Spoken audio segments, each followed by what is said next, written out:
I wasn't supposed to start eating yet. No, you weren't, but I love that you have. Now, I know you've already started, but welcome to the next episode of Bite-Sized Chats. As you can see, the bite-sized portion of today's episode is brought to you by OG Bowls in Gosford, which we have just talked about. Very good so far. Yep. And the chats portion of today's episode brought to you by Sarah Rowe, triple code athlete. We're playing Gaelic footy, we're playing AFL, and we're playing soccer for the Mariners behind us here. Mate, welcome. Thank you. Thanks for having me. I'm so sorry to have got started, but I honestly couldn't help myself. Yes, you just finished training. Just finished training. Hungry girl, and just wanted to get stuck in. And what did you call it again? Bite size. So like I thought, I was like, you can kind of jump in whenever you want. Exactly. I thought. And I'm glad that you have started, because I don't want to do these interviews and have people be like polite and not really eat it. Like that's not the point. No, we're going to finish it. Right? Yeah, 100%. So. How do we eat and talk at the same time? We'll just start and see how we go. Yep. Training today. Yep. How was it? And that's why I chose just bringing the Health viewers and in. fitness. Behind the fourth wall, I actually asked you, I was like, what's something that we can eat post-training that's like healthy, that's good? Is like a bowl, like a smoothie bowl, acai bowl, your vibe normally? Yeah, well, I'm obsessed with acai bowls. But there's protein in this, there's carbs, there's fats, so it's the perfect option for after training, I reckon. Ticking all the boxes, But also because it's warm as well and the weather's been pretty average the last couple of weeks, this is perfect on a hot day. Now, yes. How long have you been on the Cerntal Coast for now? It's time to crack in now. Yeah, just crack in. Okay, sorry. We're loud now. Yeah. How long have I been on the Cerntal Coast? I've been here, I reckon it's only been 2 months. It still feels like it's pretty fresh. And it's like, I feel like it's 30 degrees and you're wearing a jumper. You're not hot. Yeah, but see, you never know what you're going to get down here. That's true. So I brought a jumper for the occasion and I'm too stubborn to take it off. Great. So once you've committed, you're like... Yeah, that's it, it's on. It is a very cool jumper though, so like... Thanks, I was actually happy with this one now. I got it last week and it matches my eyes. Mate, love that. All right, so the gist here. We've got 3 cards, each with a question. You're going to pick a card one at a time.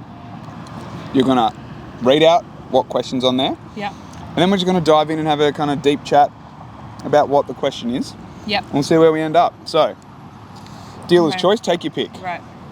I reckon I'm going to go kind of scared. What's a decision you made that completely changed the course of your life? Well. Good one. That is a really good one. I love the cards, firstly. Yeah, I made them on Canva yesterday. Thank you. Well done. Appreciate that. The detail is very good. Well done. So I would say it's a very obvious one for me is my decision to come to Australia. Yes. Obviously moving from the other side of the world in Ireland. Mm-hmm. I moved 7 years ago to play AFLW with Collingwood. How old were we then when we made that decision? I was 22 years of age. 22, yep. Okay. So I just finished uni. I was kind of like, will I go play soccer? Will I play Gaelic football? And then I got this opportunity to play AFLW, a sport I'd never essentially heard of. And then came over and straight into the Collingwood environment. And I think from there, I think from there it's like you step outside of your comfort zone in your own country, the way Ireland does things, and then you come to another place and you go, there's a whole other world outside of mine that I didn't know existed. And especially stepping into the professional sporting world as well, I just learned so much about myself. And I think since then I've been back and forth between Ireland and Australia, but it was definitely a life-changing decision. So what did life look like for you when you were 22 living in Ireland? So just finished uni. I was playing soccer and Gaelic football. What did we study at uni? So we studied PE and biology teaching, which I am definitely not a teacher. So I did placement for a while and the kids would say to me, Miss Rowe, I haven't done my homework. And I'd be like, honestly, I don't really mind. Like, you Honestly, do neither you. have I. You make the decision for you. Yeah. So I feel like I kind of quickly realised that teaching wasn't for me. I would say where my interests lie is in kind of the sports psychology space. Okay. So when I came out here, then I studied neuro-linguistic programming, which is basically, do you know it? No. I was going to say, slow it down. Neuro-linguistic programming. What is that actually? Programming. What is that? Okay, so it's basically our relationship between our conscious and subconscious mind. Whoa, so cool. It's the art of communication with ourselves, so our self-talk, and then others. But then it's also, and kind of changing, it really changed the way I think, to be honest. But I did that in combination with a life coaching course as well, and hypnosis.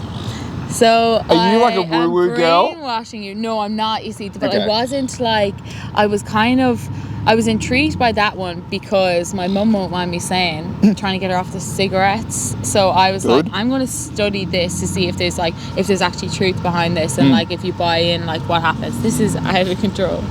Yeah, well, we're in the coast now. So I was like, I wanted to study it for her to see if I could kind of help her in that way.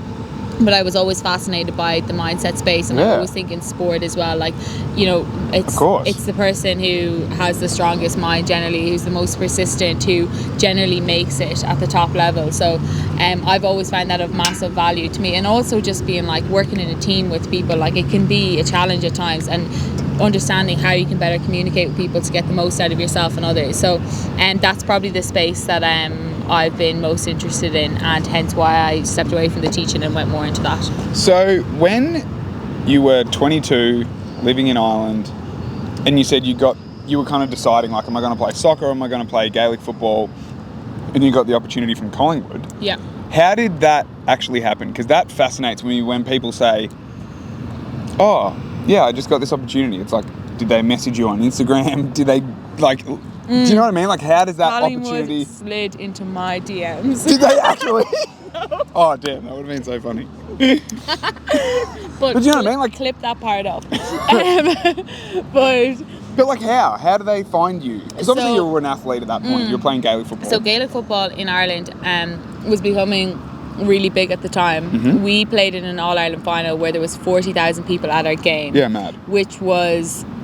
essentially at the time the fastest growing women's sport in the world at the time. It was growing at a rapid rate. And after that then there was someone, a guy who was my old manager, who worked over here and watched the game and said, I actually think you'd be really suited to AFLW. And I was kind of like, what's that? And I read the email and was like, this is a bit of a scam. And then I was like, I was always of the opinion, like, say yes first, figure out how after type person. And I went and I was like, they were like, do you want to come over? Sorry, they were like, do you want to come over to Australia for 2 weeks and have a look? So at the time I was like, yeah, I was like, why not? So I was in the middle of my uni degree at the time. I was like, how am I going to get 2 weeks off? Anyway, I'm going to go for this. So I went over for 2 weeks, looked at the 6 clubs in Victoria at the time, went into each environment and just understood what it was all about. And that's how it came about, basically. What was that like as a 22-year-old? Obviously, going back to the question, it was, what's a decision that completely changed your life, changed the course of your life? When you were over here for the 2 weeks and you were sussing out all the different clubs, do you normally like flies in your food? I just don't know why the fly is interested in my food and not yours. Because I've eaten all the food off the top. I'll keep that talking. Okay, you talk. Go. A decision that completely changed the course of your life. So I guess what I want to know is, after you came out for the 2 weeks, was there any doubt in your mind? Did you think 7 years later you would still be here? I know it's hard that you probably wouldn't have imagined down the track that far, but was it an easy decision after you spent the 2 weeks here? Were you like, oh, well, I got to do this? I think like visually you got to see a place. So even with coming to Mariners, I was like, this is like the faraway hills. Where even is Gosford? Like, I have no idea. So I was like, I need to come see this place. I need to understand it and I need to feel it. And I think when you step into a place and you feel something, you go, it's so easy to go, that's the right decision for me. But then you could go somewhere else and go, something feels off here. And it might be nothing at all other than the feeling that you have. Yeah, it just might not suit you and what you're about and what you like. 100%, yeah. So when I came over to Australia, I was like, it just felt right. Like, it felt like it was the obvious decision that I needed to make and that it was an opportunity I couldn't turn down. But at the same time, my life was, I felt like everything was going in the right direction in Ireland. Right. Everything was going really well. Yeah, so it's not And like you needed a change or like you were running away from something. It was just like, this opportunity is too good to not. No, 100%. Like, yeah. I obviously, my family, at the time I was in a relationship, like everything was like pointed towards staying in Ireland, and also Gaelic football was going really well. That was on a massive trajectory, and it was kind of like, and I was the second Irish girl to come out, and there's now, I think there's 35 or 37 maybe in the league. So at the time it was relatively new. You hadn't really seen too many people do it, and why would you? And also Gaelic football is a sport where you play for the team that you've grown up with your whole life, so it's all about loyalty. So that was the biggest thing that hurt me the most, was like, I feel like I'm being disloyal almost, leaving the sport that I've grown up playing and the people that have helped me along the way. That was probably the hardest part. Have you had a lot of those girls reach? We didn't see it, don't worry. Have you had a lot of the girls reach out to you who have come over? Like you mentioned, there was only 2 when you came, and now there's been 35. Have you played sort of like a mentor role for any of these girls coming over? Well, 2 of them came to... Oops. Collingwood? 2 of them came to Collingwood, and I actually went to college with them. So oh, cool. So it was great. So like, yeah, there was that crossover, and just kind of giving people the insight as to what you feel, what you might struggle with, because there's definitely a lot of struggles. There's a lot of lonely days as well. Like, I feel like for Irish people coming over, we're very used to our families being around us. Right. We're very used to like a community space, and everyone, like families, friends, everyone being really tight knit. And I think when you come to Australia, a lot of like the Irish find like, God, you're soul searching over here, because you're trying to find your groove, you're trying to find where you fit in the team, you're trying to understand a new culture, a new game. You essentially have no friends to start. Like, there's a lot of things that you have to take into consideration, and you are not good at the game at the start because you've never played it before. How hard was that as a professional athlete coming over and like not being as good at AFL as you were at Gaelic, which is what you were professionally playing in front of 40,000 people? Was that frustrating? Oh, so frustrating. It was actually like borderline embarrassing, I'd say. I was like, I hate this. I'm cringing for myself. Like, how did the ball just go through my legs? Right. Stuff like that. And like, just even like the way the flight of the ball, like there was so many things that you just weren't reading well at the start, and you're like, am I ever going to get good at this? And also you felt like you were that kid in school that slowed down all the drills, and everyone's like, hurry up in PE class. So that was me. And then after a couple of weeks, I remember being so stubborn about it though, and being like really persistent and consistent, being like, I just have to keep going, because like the pain of being so bad here is too much for me to not actually like apply myself here and get better. So I think that was the biggest thing. So, right. Now, I don't want to delve too much into this part, so take this as you will.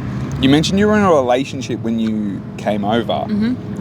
How hard has it been, not only for that relationship at the time, but just being so far away from family? Like, this is obviously, again, back to the question, changed the course of your life. Yeah. Are you now, 7 years later, do you see yourself being here permanently? Or is the pull of home with family and friends that you grew up with still always going to be there to go back? It's the biggest double-edged sword ever. So there's times where I'm like, I've been here 7 years, my life is here, everything is set up here. What am I going back to in Ireland? But my family are, I suppose, the most important people in my life. So you look at it and you're like, where am I supposed to be? And I think there's this like pendulum swing with it. Sorry, where you are kind of like, you go home for 2 or 3 months, and that kind of gives you the fix to kind of be able to like stay here. But like, I definitely need that balance between remembering where I came from, aligning myself with Irish values and people and family, and then I can kind of come back here stronger, if that makes sense. So I feel like I always need that, both sides of the world essentially. And I love Australia for all it's given me, and for the people I've met. I know that would be very hard to leave as well. So I think it's but yeah, I do think at that point, like where it changed the course of your life, yeah, if you have a relationship back in Ireland, it's very hard to sustain like a long distance relationship, and to do that, and for someone to understand what your life is like in Australia as well, because like I can go home and talk about it in Ireland, but like really no one really cares, and also they don't know what they're just like what you said, you can't, they see the pictures, that's you about can't it. sign, well, you didn't want to commit to something until you'd been in the place, seen it, lived it and felt it. Is it also naive of me to assume there's more opportunities here? Like post-career, obviously you do a lot of media stuff already, so in terms of post, like professional sporting career, more opportunities here in Australia, is that something that you need to... Yeah, I would say definitely, yeah. And I think when you're in a sporting environment and those opportunities present themselves while you're in the middle of your career, it feels like that's the natural trajectory of where you'll go after your career. And I'm very open to that. I think like I probably, when I was younger, spent time worrying about the fact that where am I supposed to be, and should I be here, should I be there, and that, I suppose, push, pull and pressure in ways to go home.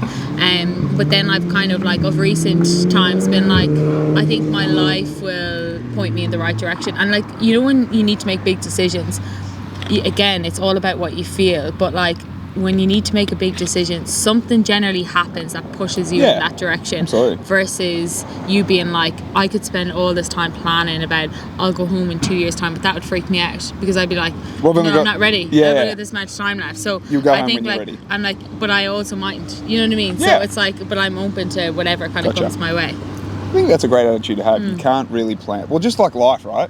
You can't plan anything. Like I wanted to have kids before I was 30, and now I'm 35, and my wife's pregnant now, and in my brain, like, oh no, I'm going to be a really old dad because I'm 35. But I'm like, well, you can't plan anything. Like, you don't know what's going to happen tomorrow. You can't plan anything. And so we planned this though. Where this is good. We did well. But I think when you plan things as well, it never goes to plan. And if you're one of those people that gets agitated by the plan that goes to the plan, it's just like, it's, you know what, just don't bother planning. Just go with the flow. Speaking of going with the flow, yeah, I think we're ready for card 2. Okay. Which one would you like? What's the most embarrassing thing you have ever Googled? Oh my God. Now, that's really hard to think of. I've never Googled myself, just to clarify. What is the most embarrassing thing I've ever Googled? And that's a tough one, right? But I think what my brain goes to, is there anything that you're like not good at, or like something you didn't understand how to do, or maybe moving out here, words or lingos or phrases you didn't understand, or like how to boil an egg, you know, something basic like that. When I know, like mine's spelling. I Google spelling all the time. Oh, same, all the time. Spelling's hard. Let me think. A load of things are coming to my mind, but you know, you gotta be politically correct in this world that we live in. You really do. You really do. I would say, well, I remember, do you know, in school, in school I was doing economics. Yep. For months. Months and months and months, and I really I needed to get a good grade in it, but the teacher kept bringing up this word, and I hope you understand what the word is, but firm. Do you know what a firm is? Like a business firm? Yeah. You do know, okay. Well, isn't it like just a business, or like a... Basically. Right. But for some reason, like, I didn't know that was the case. Fair. So I spent, like, I was going through months and months of being like, what the hell does a firm mean?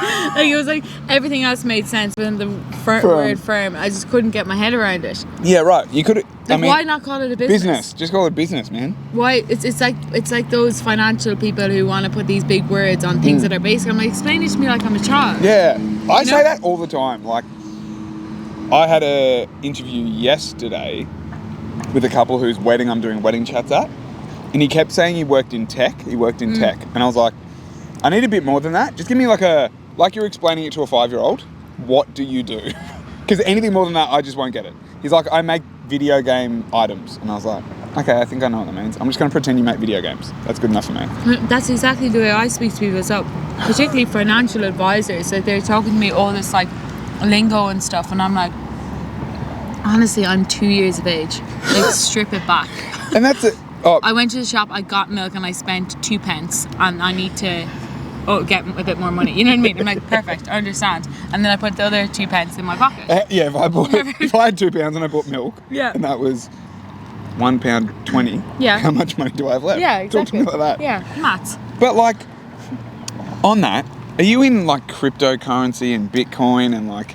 Someone help me out with that. I just don't get it. I do not get it. Doesn't but make I feel sense. like it's a thing that you need to get. Yeah. I feel like you're dumb if you don't do it. Yeah, I know.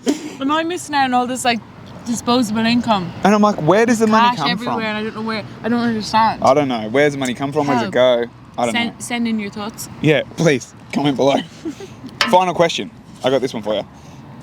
Ooh, good one. If you could relive one day in your life, what would it be? I think it would be a day that I was with 6 of my friends in Mykonos. Mm-hmm. Have you ever been to Mykonos? I haven't been to Mykonos. I, for the first time, went to Europe in July last year. I worked at a wedding in Greece. We didn't do Mykonos. The wedding was in Athens, and we went to Hydra and another island that has escaped me. Greece, I was just a bit like... Not sure. Nah, just a bit like dirty and run down. Maybe I'm just thinking of Athens. I'm like waiting for the boats. It's like 40 degrees and you've got to wait for a giant boat. Just a bit... It didn't do it for you. Well, like, did you not go to anywhere in Greece where everything is painted white and blue and it's like the sky is blue? It's just amazing. Look, I think what's tainted looking back... the Athens trip. No. I had a severe chest hungover. infection and I was in bed for four of the 6 days we were in Greece. Okay. So I couldn't do anything. So that's probably tainted my memory. Yeah. But not about me. Let's tell me about this day in Mykonos. Well, we basically were just sitting on a beach at a beach club. Yep. You know, I have to say I am an athlete, but I do now and again when the season is over. Party girl. Love a drink. Yeah, great.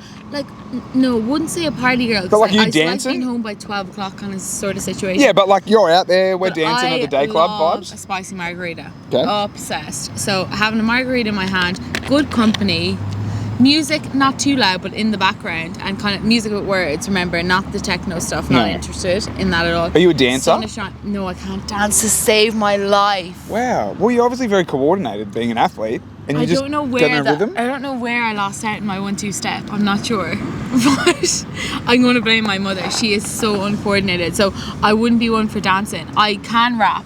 Oh. Yeah. What's your go-to car rap? No, it's song? more so that actually I spoke to T, one of the girls today, who plays in goals for the Mariners, and she said to me that when she gets bored during games, she raps. Just to keep herself engaged. She raps in the goals. My palms are sweaty. My legs are wetty. Like, what did she come out with? Like, I'm like, what sort of rap? Like, talk to me. Anyway, that reminds me, but I generally like making raps up when I have a few drinks. Okay. So just like freestyle? Ad hoc, yeah. Yeah, great. Freestyle. But what I would say is, so that's basically been the best day. Sorry, can I go back to this for 2 seconds? What's the most embarrassing thing you ever Googled? That was a really bad story, just to say. I do have better stories, just can't come to me right now. That was all. Right. Clarified. What did we do that day in Mykonos? Like, were we a day club? What were we doing? We had a day club. Sun splitting the rocks. Music on. Drinks flowing. And just quality company. And just not a care in the world. You know when you're just like in that state of mind where you're like, nothing is actually fazing me. I have zero worries. Because generally day-to-day life we all have worries. And at that point I just had none. And are the worries as basic as what time am I leaving here? Where am I going to next? As well as where's my life going? What am I doing here? Where am I Yeah, going? like if you have too much time to yourself, like God, your mind can go into many spins where you're like, how are these thoughts productive or unproductive? And especially as a sports person as well. Like you can analyse and dissect every single move you made at training and let it sit with you and be like, I wonder, is the coach thinking about that one ball that I passed away? Like you could do that. And then you could be like, what am I doing that I need to be better at? Like, how can I get my controllables better? Then, like, do I need to recover more? Do I need to eat more? Do I need to sleep more? Like, what do I need to do? So, like, a lot of that stuff comes up. Now, not only did you not have a care in the world, let's analyse it more. Who were you with? Were they girls from home? Girls from Pies. From Collingwood? Mm-hmm. Okay.